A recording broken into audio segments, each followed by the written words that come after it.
Welcome to hello நம்ம குடும்பம். இன்றைக்கி நம்ம இட்லி மாவு நம்ம வீட்டில் இருக்கும், அதை வச்சு ஒரு சிம்பிளாக ஈஸியாக ஒரு ஸ்வீட் பணியாரம் எப்படி பண்ணுறதுன்றத பார்க்கலாம். இதுக்கு தேவையான இன்க்ரீடியன்ஸு இட்லி மாவு, இதுக்கு வந்து கொஞ்சம் ஒரு கால் கப்புக்கு ரவை, ஏலக்காய், ஒரு கப் வெல்லம், 2 கனிஞ்ச வாழைப்பழம் எடுத்திருக்கேன். இவ்வளோ தான். இப்போ நம்ம வந்து வெல்லத்தை காய்ச்சிட்டு அதில் எல்லாத்தையுமே மிக்ஸ் பண்ணிட வேண்டியது தான். வெல்லத்தை காய்ச்சி வடிகட்டி அதில் விட்டுட்டு இதையும் எல்லாத்தையும் நம்ம இதையும் கொஞ்சம் தூள் பண்ணிவிட்டு நம்ம ஏலக்காவை கொஞ்சம் தூள் பண்ணி அதோடு சேர்த்துட்டு கொஞ்சம் நேரம் வச்சுட்டு அப்புறம் செஞ்சோன்னா நல்லா சாஃப்டாக நமக்கு வரும். வாங்க எப்படி பண்ணுறதுன்றதை பார்க்கலாம். இப்போ வெல்லம் நம்ம வந்து கரைச்சி வச்சுருக்கோம். இப்போ எல்லாத்தையும் மிக்ஸ் பண்ண வேண்டியதான். வாழைப்பழத்தை நான் வந்து ஃபோக்கால் மசிச்சு வச்சுருக்கேன். ஸோ இப்போ எல்லாத்தையும் நம்ம மிக்ஸ் பண்ணிடலாம். இப்போ எல்லா இன்க்ரீடியன்ஸும் போட்டு நம்ம மிக்ஸ் பண்ணிட்டோம். இப்போ இதை கொஞ்சம் நேரம் ஒரு 15 to 20 minutes அப்படியே வச்சுருக்கோம். இப்போ 15 minutesக்கு அப்புறம் நல்ல கன்சிஸ்டன்சியில் இருக்குது, கரெக்டாக இருக்குது. கொஞ்சம் தண்ணியாக இருந்தால் வேணால் நீங்கள் கொஞ்சம் அரிசி மாவோ இல்லை கோதுமை மாவோ நீங்கள் சேர்த்துக்கோங்க. ஸ்வீட் செக் பண்ணிக்கோங்க, பார்த்துட்டு அது கூட உங்கள் விருப்பத்துக்கு ஏற்றபடி தெரிஞ்சுக்கணும். இப்போ வந்து நம்ம குழி பணியார சட்டியில் வந்து அடுப்பில் காய வச்சுருக்கேன். இப்போ நம்ம வந்து அதை நெய் விட்டு இதை சுட்டு எடுத்துக்கலாம்.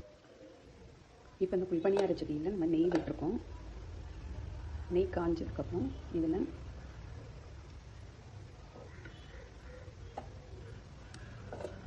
கொஞ்சம்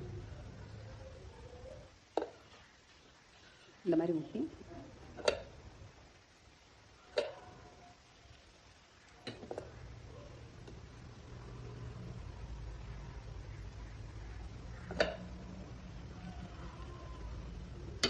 இதை நம்ம கொஞ்சம் மீடியம் ஃப்ளேமில் வச்சு வேக வைக்கணும்.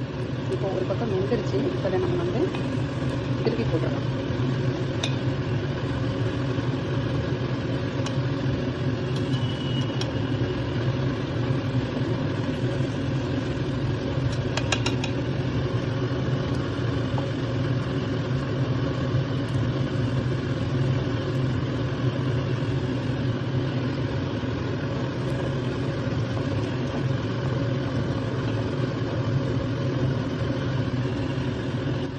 ஒரு பக்கம் வெந்துருச்சு, இன்னொரு பக்கம் நம்ம திருப்பி போட்டிருக்கோம். கொஞ்சம் நேரம் ஆகட்டும். இப்போ இன்னொரு பக்கமும் நல்லா வெந்துருச்சு பாருங்கள்.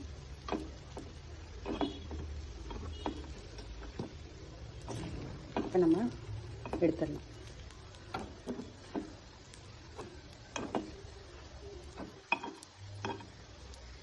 இப்போ நமக்கு சுவையான இனிப்பு குழிப்பணியாரம் ரெடி ஆகிடுச்சு. நம்ம வீட்டில் இருக்கிற மாவை வச்சு ஈஸியாக நம்ம பண்ணிடலாம்.